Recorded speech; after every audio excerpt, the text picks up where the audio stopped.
ሰላም ጤና ይስጥልኝ አድማጭ ተመልካቾቻችን የጽናት ሚዲያ ቤተሰቦች እንደምን ቆያችሁ እንደምን አረፈዳችሁ እኔ ሰላም ነኝ እንግዲህ መደበኛ ፕሮግራማችን ጀምረናል እንግዲህ እስከ ፕሮግራማችን ፍጻሜም አብራችሁ እንድትቆዩ በታላቅ አክብሮት እንጠይቃለን የጽናት ሚዲያ ቤተሰቦች ዛሬ የተለያዩ መረጃዎችን እናነሳለን በመናነሳቸው መረጃዎች ላይ እንወያያለን የቅድሚያ የምንሰጠው መረጃ በተለይ የሸዋ ጠቅላይ ግዛት አፋብን እና አፋብን አሳምነው እዝ ሁለት ያልሆኑ ግን ሁለት ሆነው በጣም ባለፉት 2-3 ዓመታት ውስጥ ብዙ የውስጥ ጉዳይ ሲያታግላቸው ብዙ ቆይቷል አሁን ያ ጉዳይ ተሰብሮ አንድነታቸውን ይዘው ወደ አደባባይ መጥተዋል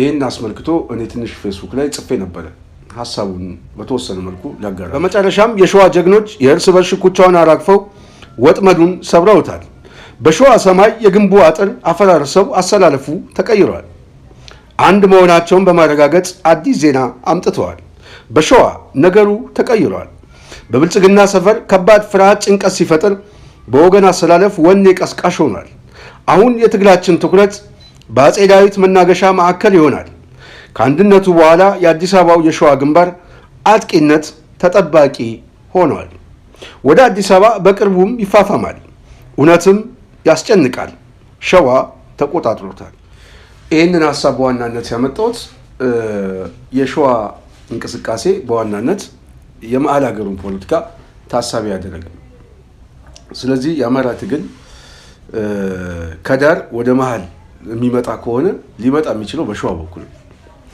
ስለዚህ ብዙ ጊዜ የምናገረው ይሄ እዛው በላች እዛው ቀረች የሚባል አለ የአይጧ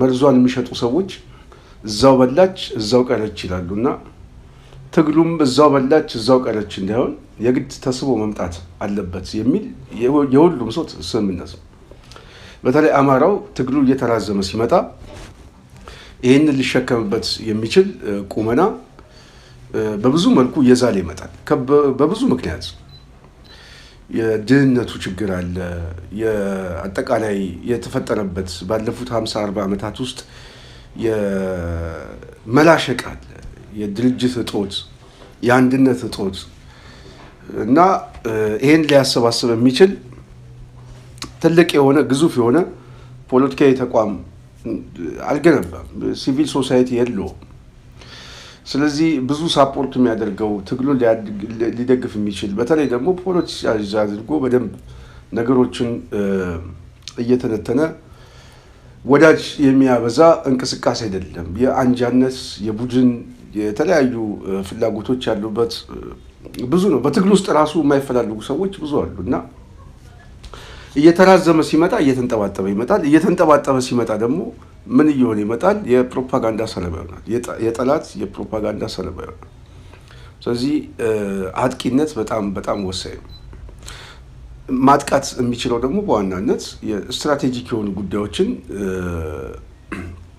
ለይቶ በማውጣት ነው በእኔ እይታ በጣም ስትራቴጂክ የሆኑ የትግል እና የፖለቲካ ወታደራዊ እንቅስቃሴዎቹ የሸዋ እንቅስቃሴ በጣም በጣም ትኩረት የሚስብ ነው ብዬ አስባለሁ አጠቃላይ አገዛዙን የሚያፍረከርከው ለመሰላችሁ እንደዚህ የሚለው ክልል ላይ ያለው እንቅስቃሴ ቀላል ተጽዕኖ የለውም እያልኩ አይደለም እሱ ጉልበት አለው ዋነኛ ጉልበቱ ግን የክልል ላይ በዋናነት ባህር ዳር ላይ ወይም ደግሞ ጎንደር አካባቢ የስበት ማዕከል የሚያደርገው በአዴን ነው የሚያሽመደምደው የክልሉ መዋቅር ያሽመደምደዋል የአዲስ አበባው እንቅስቃሴ ግን የማዕከላዊ መንግስቱን አቅም ነው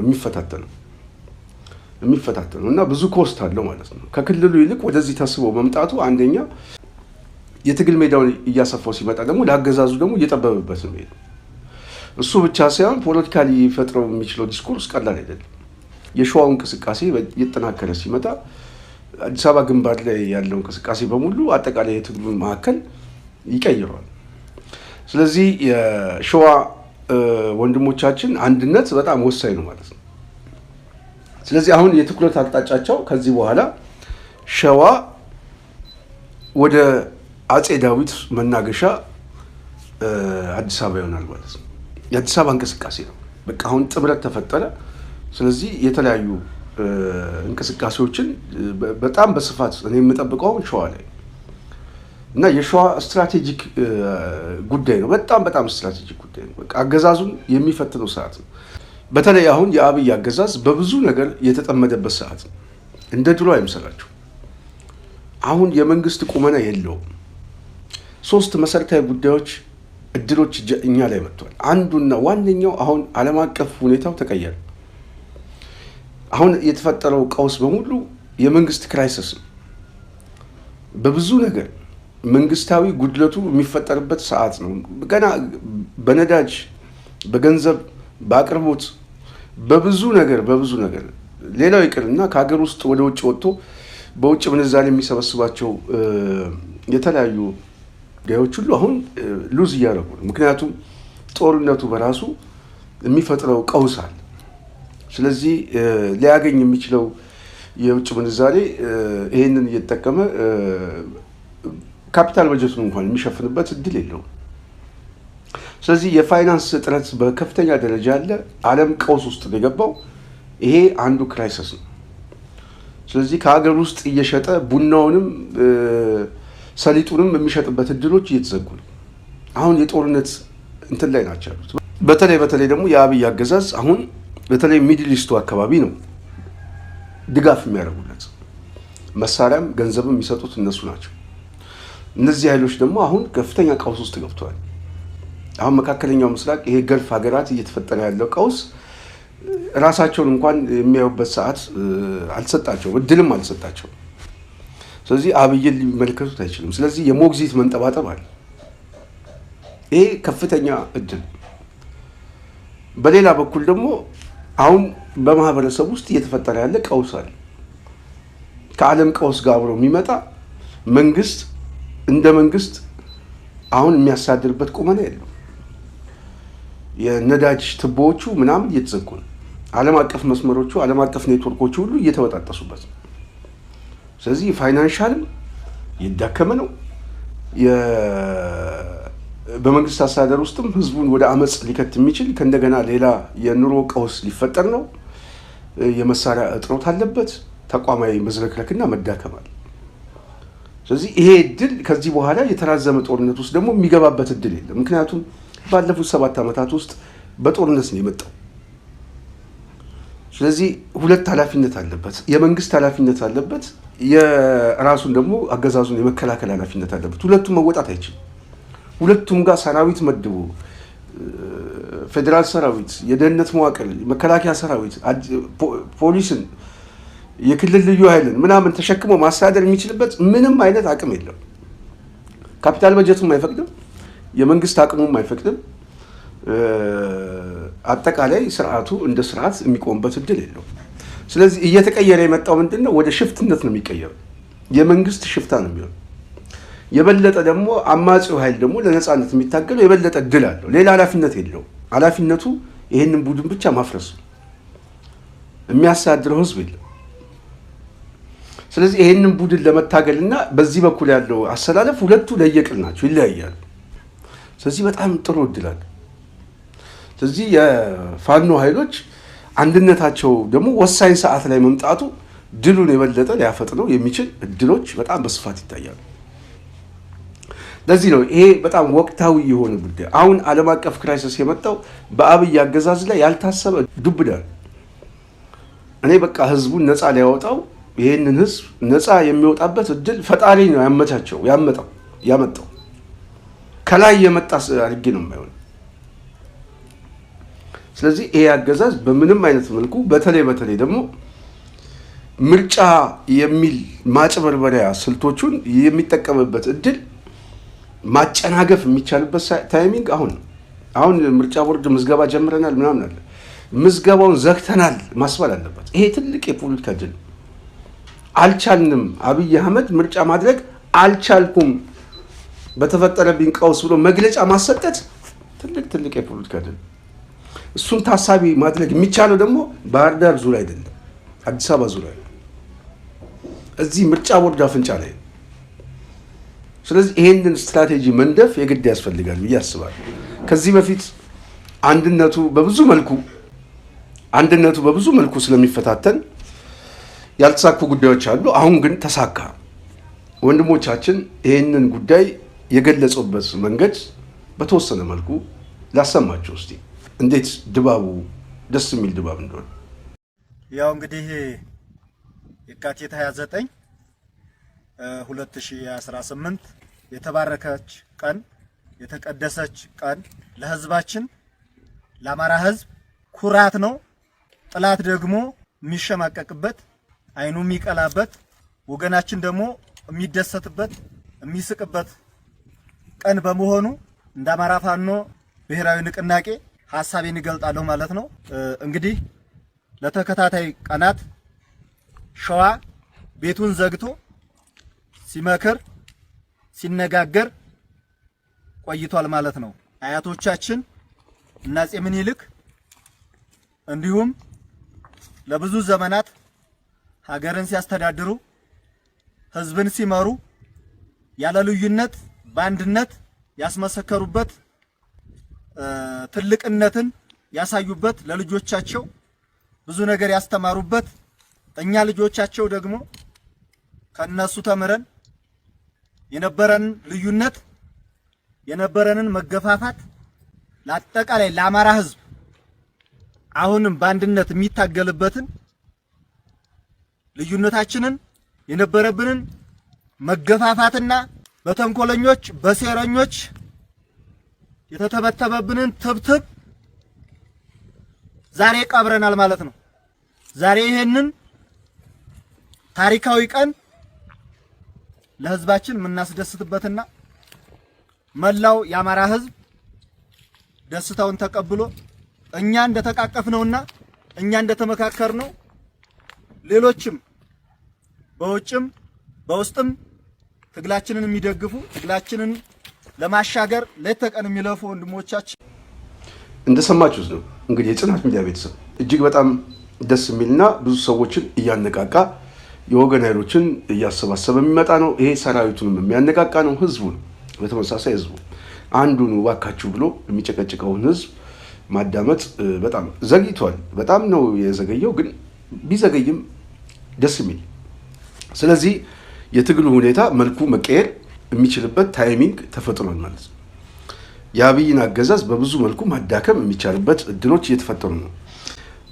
ሌላው በተለይ እኔ የአማራው ኃይል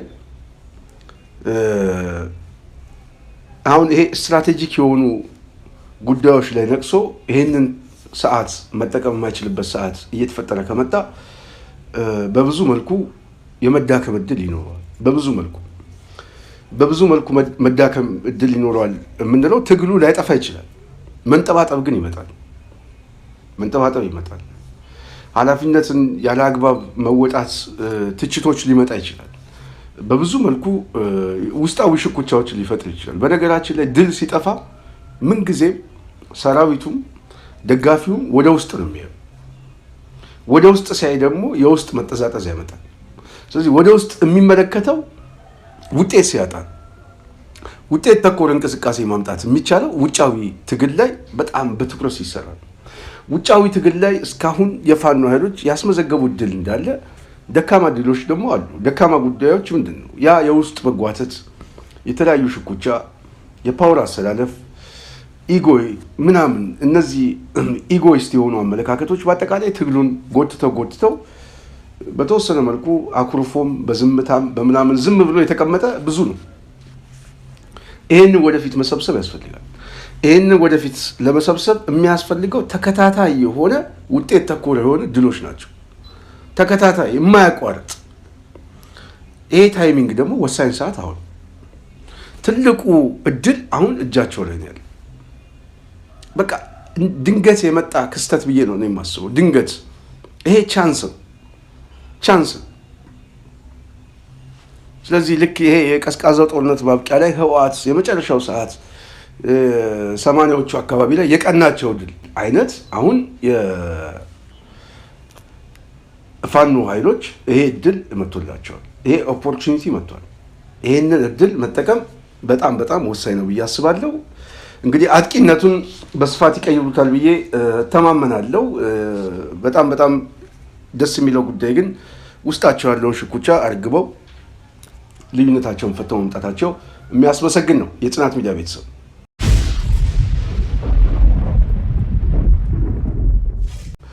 ሁለተኛ አጀንዳችን የጽናት ሚዲያ ቤተሰብ የኢዜማ አመራር ለውጥ ነው። እንግዲህ ፕሮፌሰር ብርሃኑ ነጋ ከኢዜማ ተነስቷል አሉ። ብርሃኑ እንደመለስ ወይንስ ጡረተኛ ሆኖ ተሰናብቶ? እኔ ምናልባት ኢዜማ እንደ ድርጅት አለ ብዬ አላስብም። እንደ ድርጅትም ተቋም ነው የሚል አመለካከት እኔ ጋር ብቻ ሳይሆን ህዝቡ ውስጥም አለ ብዬ አላስብም። እኔ ምናልባት አዲስ አበባ ላይ ባለኝ ግምገማ እኛም በሰራ ነው ዳታ እንደ ድርጅት 75% የአዲስ አበባ ህዝብ ኢዜማ የሚባል ድርጅት ከብልጽግና ለይቶ ያየው። በደንብ ገምግመን 10 ክፍለ ከተማ ላይ የጠና ጥናት ነው የምነግራቸው። ብልጽግና ብሎ ቢጠራው ነው የሚቀለው። ስለዚህ በተለይ ደግሞ ማህበራዊ መሰረቱ አዲስ አበባ ላይ የሆነው የፖለቲካ ማህበረሰብን የካደ ድርጅት ነው። ስለዚህ ኢዜማ እንደ ፖለቲካ ፓርቲ የሞተ ድርጅት ነው ብዬ ነው የማስበው። በሞተ ድርጅት ላይ ሙታን ቢቀያየሩ ውጤት የለውም። የመቃብር ለውጥ። ብርሃኑ ነጋ ሞቷል። ማን ነው ደግሞ የመጣው? እየው ነው ምናምን የሚባል ልጅ ያው የሙት ውርስ ነው እንጂ እንደ ድርጅት ውጤት ያመጣል የሚል እምነት የለኝም። ውጤት ለምን አያመጣም? ይሄ ምክንያታዊ ትችት አይደለም የሚለውን እኔ በምክንያታዊነት መሞገት እችላለሁ። በጣም ምናልባትም ለዚህ መከራከሪያ እነሱ ራሳቸው ቢጠየቁ መልስ ሊመልሱ አይችሉም። በእርግጠኝነት መናገር እንችላለን። እንግዲህ ኦህዴድ ውስጥ የተለያዩ አክተሮች አሉ። በሚዲያ ላይ ሀሳብ የሚሰጡ አሉ፣ ኦህዴድን የሚያጠናክሩ። ከኦህዴድ ወደ ሚዲያ የሚመጣ ሀሳብ አለ።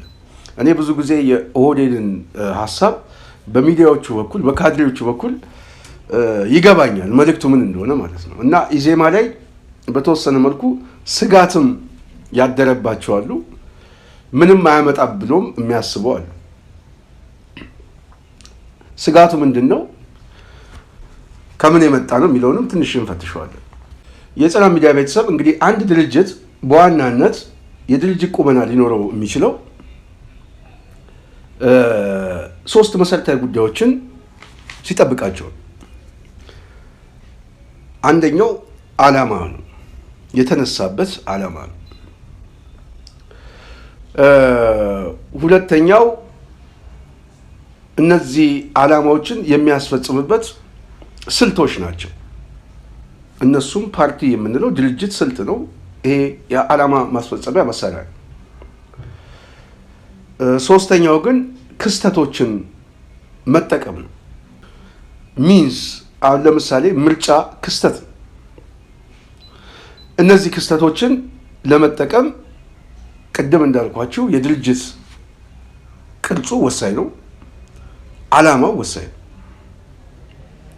ስለዚህ በዋናነት ድርጅት የሚያስፈልገው የተወሰኑ የተሰባሰቡ ሰዎች ዓላማቸውን ለማስፈጸም የሚሰባሰቡበት መሳሪያ ነው። ይህንን ዓላማ ግን ወደ ገበያ አውጥተው በተለይ ህዝቡ እንዲገዛቸው ማድረግ ደግሞ የሚችሉበት እድል ምርጫ ነው። ኢዜማ የሞተው በእነዚህ በ3 ጉዳዮች ነው። በ3 ጉዳዮች ሲሞት ዋነኛ የሞተበት ምክንያት ከራሱ ቁመት አስተሳሰብ የመጣ ፍላጎት ነው። ኢዜማ እንደ ፓርቲ ሲቋቋም አማራጭ ሀሳብ ይዤ እቀርባለሁ። አንድ ፓርቲ የሚያስፈልገው ለዛ ነው። ገዢው ፓርቲ አለ፣ ተቃዋሚ አለ። የሚቃወመው ለመቃወም ሳይሆን አማራጭ ሀሳብ በመያዝ ነው። የፖሊሲ ትችት ነው፣ ሌላ የለም። የሀሳብ ክርክር ነው።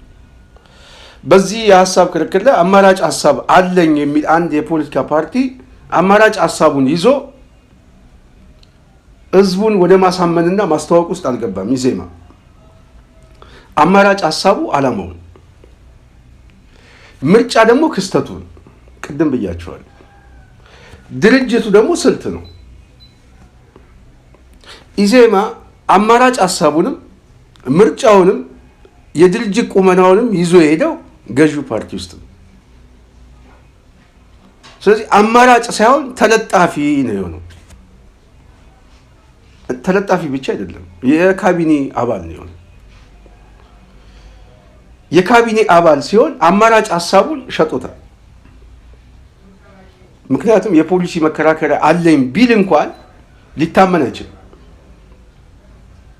ገዢው ፓርቲ ጋር አብሮ ሄዶ እየሰራበት ነው። እየሰራበት ሳይሆን እየወሰነበት ነው።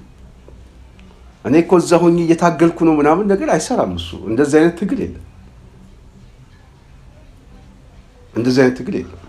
ስለዚህ ኢዜማ በምርጫ ሂደት ላይ ሀሳቡን ለመሸጥ የሚቸገርበት ዋናው አማራጭ ሀሳቡን ስለሸጠው ነው። ህዝቡ መጀመሪያ ህዝቡን ነው ህዝቡ ከህሊና ውስጥ አማራጭ ሀሳብ አገኛለሁ ብሎ እንዳያስብ አድርጎታል። የመጀመሪያ እንቅስቃሴው የኢዜማ ይሄ ነው። ልዩ የሚያደርገው ግን ዓላማውን መሸጡ። ዓላማውን ሲሸጥ ኢዜማ የሞተ ፓርቲ መሆኑን በተጨባጭ አሳይ። ብልጽግና ደግሞ በኢዜማ መቃብር ላይ ነፍስ ዘራበት። ምን በማድረግ ተቋሚዎችን አሳተፍ ያለው የመድበለ ፓርቲ ስርዓት አለ። ይሄው ብልጽግና እኮ አካታች ነው። እኛ ጽንፍ የረገጥን አይደለም።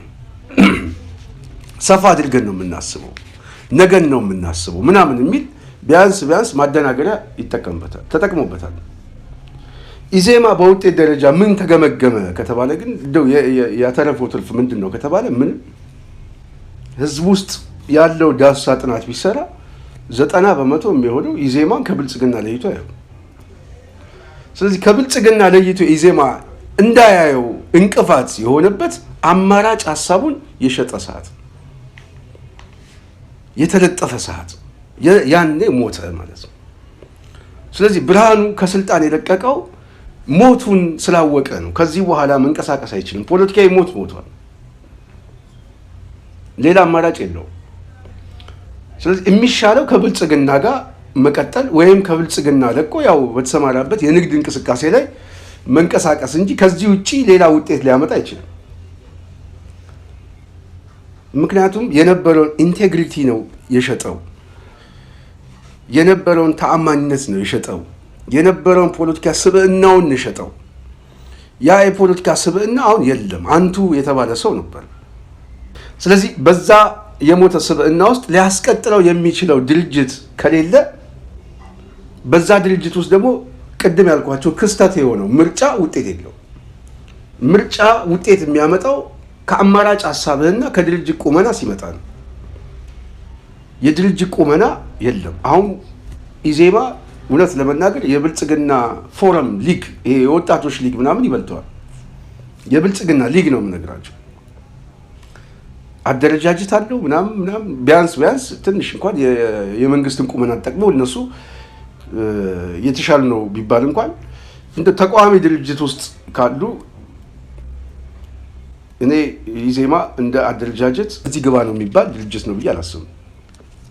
መንግስት ተኮር ስለሆነ ብቻ አሁን ብልጽግና ተኮር ስለሆነ በተወሰነ መልኩ ያው ድጋፍ ስለሚደረግ ነው እንጂ በህዝብ ውስጥ አማራጭ ሀሳብ ሆኖ ድርጅታዊ ተቋም መዋቅር ያለው በሁሉም አካባቢ ላይ የምርጫ እጩ ማሰማራት የሚችል ድርጅት እንዳልሆነ ግልጽ ነው። ስለዚህ ኢዜማን መገምገም የሚቻለው ከሙት ውርስ እንጂ በህይወት ያለ ነፍስ ያለው ድርጅት አድርጌ ለማየት እኔ አልችልም። ሞቷል። ኢዜማ የሞተው ዛሬ አይደለም። ኢዜማ የሞተው ብልጽግና ላይ የተለጠፈ ቀን። ታከለ ኡማ እንዳትነኩብኝ ይሄ ባላደራ ምናምን የምትባል ምናምን ብሎ ብርሃኑ ነጋ የተናገረ ቀን ኢዜማ ሞቷል። ስለዚህ አሁን ብርሃኑ ሄደ እዮብ መጣ ትርጉም አለው የለውም? ሙት ነው። ያም መጣ ምንም ልዩነት ያለው አይመስለኝም። እኔ ግን አንዳንድ ሰዎች ግን ስጋት ውስጥ ገብተዋል። ለምንድን ነው ስጋት ውስጥ የገቡት? የጽናት ሚዲያ ቤተሰብ ስጋት ውስጥ የገቡት ለምንድን ነው? አንዱ የብልጽግና ፍርሃት ኢዜማ ሊያፈነግጥ ይችላል ነው። አሁን አዲስ የመጣው አመራር ከብርሃኑ የዚህ የተለጣፊነት አሳሰብ ሊወጣ ይችላል፣ ሊያፈነግጥብን ይችላል። ኦኬ እሺ፣ ካፈነገጠ በውጤት ደረጃ የሚቀይረው አለ የለም። ግን ምን ይፈጥራል? ካፈነገጠ ፖለቲካሊ ውጥረት ይፈጥርብናል። አሁን ብልጽግና ሌላ ሰርክል ውስጥ ነው ያለው። አጠቃላይ 360 ዲግሪ ተከቦ ነው ያለው። የጦርነት ከበባ አለ። የሃይማኖታዊ በጣም አደገኛ የሆነ መካረሮች አሉ፣ ግጭቶች አሉ። መች ነው ጦርነቱ የሚፈነዳው ምናምን የሚል የፖለቲካ ውጥረት ሳለ አሁን የተፈጠረ ከተማ ውስጥ እየተፈጠረ ያሉ ከህዝቡ ብሶትና ምሬት ጋር የተለያዩ ችግሮች አሉ እና አንዳንድ ፓርቲዎች ይሄንን እድል ተጠቅመው ህዝባዊ እምቢተኝነት ምናምን ለመሞከር የተለያዩ እንቅስቃሴዎችም እያለማመዱ እንደሆነ ግልጽ ነው። ያው ከምርጫ የሚሉት ነገር የማይሳካ ጉዳይ ነው፣ ግን ወደዛ የሚኬድበት እድል በጣም ሊሰፋ ይችላል። አሁን ደግሞ ከተፈጠረው ዓለም አቀፍ ቀውስ አኳያ በጣም ብዙ የተለዋዋጭ ነገር ገና ይፈጠራል። ስለዚህ ኢዜማ ውስጥ የመጣው ኃይል ሊያፈነግጥ ይችላል የሚል ስጋት በብልጽግና ውስጥ መጥቷል። ሊያፈነግጥ ይችላል። ካፈነገጠ ምንድን ነው የሚያመጣው? ለውጥ አያመጣም፣ ውጥረት ግን ይፈጥርብናል። ስለዚህ የፕሮፓጋንዳ ስራ የግድ መስራት ያስፈልጋል። ሁለተኛ ከተለጣፊነት ከሸሸ አሁን ብልጽግና በጣም እየጨነቀ ያለው በኔ ግምገማ ኢዜማ ውስጥ ያሉት አሁን የመጡ ሰዎች ከተለጣፊነት ከሸሹ ለውጥ እንኳን ባያመጡ ውጥረት ግን መፍጠር የሚችሉ ከሆነ ቢያንስ ይሄ በመግለጫም በምንም ህዝቡን የሚያነቃቁ ከሆነ ከዚህ በፊት አንድ ሪፖርት አወጥቶ ነበር፣ በተለይ ኮንዶሚኒየም ጥናት ላይ ምናምን ልክ እንደዚህ አይነት አዳዲስ ነገሮችን የሚያመጡ ከሆነ እነዚህን ተለጣፊዎችን ወደ ማሳደድ ሲገባ ብልጽግና መሳሪያ ያነሱ የትጥቅ ትግል ውስጥ የገቡ ሰዎች ትክክለኛ አቋም ተደርጎ ይወሰዳል። በደንብ ተረዳችሁ? ይሄንን እርምጃ ወስዳለሁ ሲል አሁን ምክንያቱም ኢዜማ የካቢኔ አባል የሆነ በጣም ከብልጽግና ጋር ተለይቶ ማይታይ፣ ስለዚህ ብልጽግናን የሚያሳድደው ከሆነ በመሳሪያ ትግል ውስጥ ያሉት ሰዎች ትክክለኛ ምርጫን የወሰዱት የሚል ፖለቲካዊ ቅቡልነት ያገኛሉ፣ የበለጠ ይጠናከራል። እና ይሄ በጣም ብልጽግና ያስደነገጠው ይመስለኛል። በዚህ ምክንያት እነዚህ የመጡት ሰዎች ካፈነገጡ በሚል የተለያዩ ነገሮች የብልጽግና ካድሬዎች ኦህዴድ መልእክት እያስተላለፈ ነው። ምን እያለ ነው? አሁን ምርጫው አብቅቷል፣ ማን እንደሚመረጥ ይታወቃል፣ ብልጽግና አሸንፏል ይላሉ። በነገራችን ላይ ይሄ አቋም በቀጥታ የኦህዴድ አቋም ነው። ይሄ ዝም ብላችሁ እንዳታዩት። ይሄ አቋም እኔ በካድሬዎች ሲነገር እየሰማሁ ነው። ኦህዴድ ከደህንነት ጽሕፈት ቤት ከምናምን የሚሰጥ አቅጣጫ አለ፣ የሀሳብ አቅጣጫዎች አሉ። እነዚህ የሀሳብ ተፋሰሶች ናቸው እና አሁን ማሰብ የለበትም ኢዜማ አሁን በምርጫ ካልመጣው ማለት አይችልም። ኢዜማ ነው የሚሉት የነገ ፓርቲ ነው፣ ብልጽግና ግን የዛሬ ነው። ስለዚህ ብልጽግና ዛሬን አልሞ ዛሬን ማዕከል አድርጎ ነገን ያለመ ድርጅት ነው። ኢዜማ ግን የነገ ተስፋ ነው እያሉ ነው ካድሬዎቹ፣ እንደዛ እያሉ ነው። ባጭሩ ምን ማለት ነው? ነዮ ትልቅ ችግር የሚያጋጥማቸው ከገዢው ፓርቲ ጋር ገመድ ጉተታና መገታተር እንዲገቡ የሚጎተጉቷቸው አካላቶች ይኖራሉ። በጣም መጠንቀቅ አለባቸው እዚህ ላይ። አሁን የሚፈለገው ምንድነው? ፕሮፌሰር ብርሃኑ ነበር እኮ አንቆ ያዛቸው። ፕሮፌሰር ብርሃኑ ነበር እኮ ለብልጽግና ተንበርካኪ ያደረጋቸው። ሰብስቦ ፓርቲውን ለብልጽግና ሰጠ በስጦታ ምናምን የሚል የጎላ አስተሳሰብ እንዳለ ታውቃላችሁ። ስለዚህ ውጤቱ ስላለቀ ከብልጽግና ጎን መሆን አለባችሁ፣ መጋፋት የለባችሁም። ቢያንስ 2 ተርም መጠበቅ አለባችሁ። ከ2 ተርም በኋላ ኢዜማ በራሱ እየሟሟ ወይ ወደ ብልጽግና ውስጥ ይገባል ወይ ብልጽግና ሟምቶ ወደ ኢዜማ ውስጥ ይገባል እያሉ ለነገ ተስፈኞች እንደሆኑ እየነገሯቸው ነው። በአንድ በኩል 2 የምርጫ ተርም አለው። የአሁኑ ብቻ ሳይሆን ብልጽግና 2 የምርጫ ተርም ወደፊትም ከስልጣን ንቅንቅ አይልም እያሉ እየነገሩ ነው። ስለዚህ ይሄንን አታስቡት። ይህንን ሳታስቡ ወደ ምን ከገባችሁ ነው የሚለው። ወደ ማፈንገጥ ውስጥ የምትገቡ ከሆነ ከብርሃኑ የማትማሩ ከሆነ የሚገጥማችሁ ውጥረት ነው።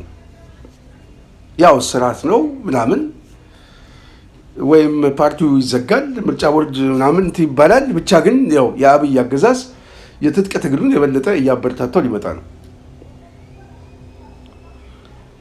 ስለዚህ አሁን ጭንቀት ውስጥ ስለገቡ ኢዜማ ላይ መደናገር ውስጥ ገብታችሁ ማፈንገጥ የለባችሁም። ስለዚህ የብርሃኑን ፈለግ መከተል አለባችሁ። ብርሃኑ ሆደ ሰፊ ነው፣ አርቆ ሀሳቢ ነው። በጣም ስለ ሀገር ያለው ምልከታ ሰፊ ነው እና የእሱን ትልም መከተል የግድ ያስፈልጋል እና አሁን የመጡ ወጣቶች ትንሽ የሚዘሉ ግን ከሆነ ብልጽግና ያስታግሳቸዋል እያለ እየነገራቸው። ስለዚህ በአንድ በኩል የመጡት ሰዎች ሊያፈነግጡ ይችላሉ የሚል ፍርሃት ውስጥ አድሮበታል። በሌላ በኩል ደግሞ እነዚህን ኃይሎች ደግሞ ስንመታቸው ደግሞ የበለጠ የትጥቅ ትግሉ ይጠናከርብናል የሚል አሳሰብ ይዘዋል። ምክንያቱም እየነገሩን ያለው ብልጽግና 15 ዓመታት ገና ስልጣን ላይ ይቆያል እያሉ አታስቡት እያሉ ይሄንን ኃይል ነው አያችሁ። በምርጫ አይወርድም፣ በምርጫ ለውጥ አይመጣም የምንለው አሁን እንደውም ምርጫ ተስፋ አድርገው ወደ ክርክር ውስጥ የገቡ የምርጫ እጩ የሆኑ ሰዎች ሁሉ እኔ ከዚህ ካድሬ ብዙ መማር አለባቸው ብዬ አስባለሁ። ምክንያቱም ይሄ የብልጽግና አቋም ብልጽግና ደምድሟል፣ ለውጥ አያመጣም ብሎ ለውጥ በቀላሉ አይመጣም።